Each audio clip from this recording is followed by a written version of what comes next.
On July 7th, something remarkable happened. Most people never even knew it happened, and many who did had no idea how significant it was. Ivan Yates of the Irish news site independent.ie wrote an article that should have shaken the Irish public to its foundation. Unfortunately, it probably didn't. A few people may have nodded their heads in agreement, but most probably just skimmed over it. The article, entitled "We Have Failed to Prepare for Our Graying Future and a Million Elderly Will Pay Dearly," is one of the most clearly articulated descriptions of the fate of the growing aging population in Ireland, what it could face in the coming years.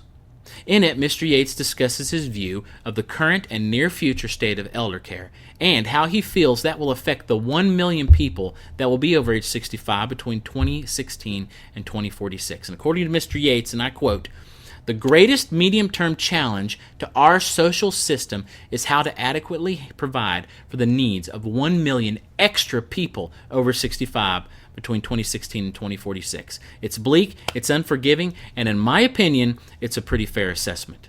Now, you can go and read it for yourself. But the sad fact of the matter is, Ireland is not alone. Japan, Australia, and many other countries are in the same boat, and America is included in that list. And I would dare say we are a front runner just behind Japan. And as a country, we are heading down a tunnel, and no one is thinking about what's on the inside, much less what's on the other side. At least not in terms of us, the people and the communities of the United States. Now, I'm here to tell you, it is not going to be all unicorns and rainbows when the American boomers are well into their retirement years. And if I were so brave as Mr. Yates, I would emphatically state that I believe it will be quite the contrary.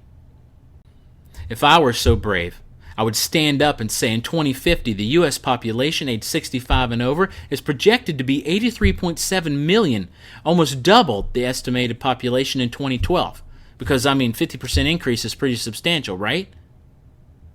And I would ask people to imagine what it would be like to have an additional 40.6 million people on Medicare, or to consider the number of hospitals, doctors, assisted living facilities, etc. that many older people would require. If I were so brave, I might go as far as to question how people are going to get the things that they need as they grow older, such as transportation, delivery services, home maintenance, groceries, in-home care, and a host of other things. And I would encourage everyone to educate themselves about the ill-conceived plans and the paltry gestures of preparedness that have been heralded as answers to this problem. If I were so brave, I would deliver heartfelt pleas to people to think about their own future or that of a loved one, and lay plans that would help them maintain their quality of life.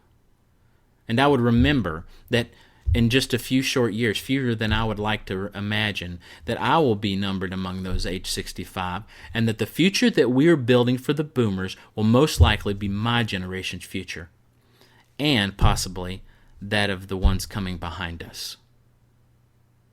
I wish I was brave enough to stand up and say that our country is not giving the issue of the aging baby boomers the right amount of consideration, and it certainly isn't taking enough action to prepare, and that we as a nation, what we're essentially doing is turning our heads away from a problem that will have irreversible consequences. If I were so brave, that's what I would do. I wish you were that brave too.